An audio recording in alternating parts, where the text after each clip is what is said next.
বাংলাদেশি চলচ্চিত্র শিল্প ১৯৭৭ সালে প্রতিষ্ঠিত হয়েছিল। সেই থেকে ২০২৫ সাল পর্যন্ত অভিনেতাদের মধ্যে অন্যতম হল মিশা সওদাগর এবং আমিন খান। আজকের এই ভিডিওতে জানাতে চলেছি আমিন খান ও মিশা সওদাগরের সম্পত্তির পরিমাণ কত। আপনি তাদের সম্পত্তির পরিমাণ জানলে অবাক হয়ে যাবেন।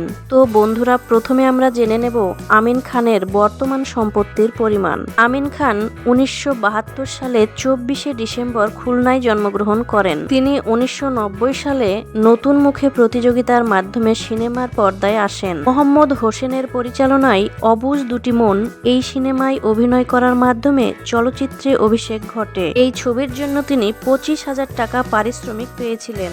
১৯৯৮ সালে দুনিয়ার বাদশা এই সিনেমায় অভিনয় করে ফিল্ম ইন্ডাস্ট্রিতে নতুন করে জায়গা করে নেয়। তবে তার অভিনীত এই সিনেমাগুলিতে অভিনয় করার জন্য তিনি সঠিক পারিশ্রমিক পায়নি।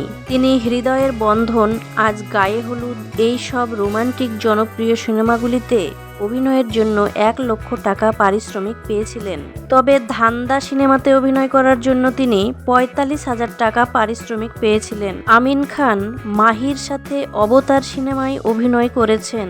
এই সিনেমাতে অভিনয় করার জন্য আমিন খান ১,৫০,০০০ টাকা পারিশ্রমিক পেয়েছেন। তিনি এখন পর্যন্ত প্রায় ২০৫টি বাংলা সিনেমায় কাজ করেছেন। তার অধিকাংশ সিনেমাগুলি ছিল সফল এবং ব্যবসা প্রবল। এখন পর্যন্ত আমিন খান সিনেমা করে প্রতি বছর প্রায় ১০ থেকে ১২ লক্ষ টাকা পর্যন্ত আয় করেছেন। বর্তমানে আমিন খানের মোট সম্পত্তির পরিমাণ ১৫ কোটি টাকা। মিশা সওদাগর। মিশা সওদাগর বাংলাদেশের চলচ্চিত্রে পরিচিত মুখ।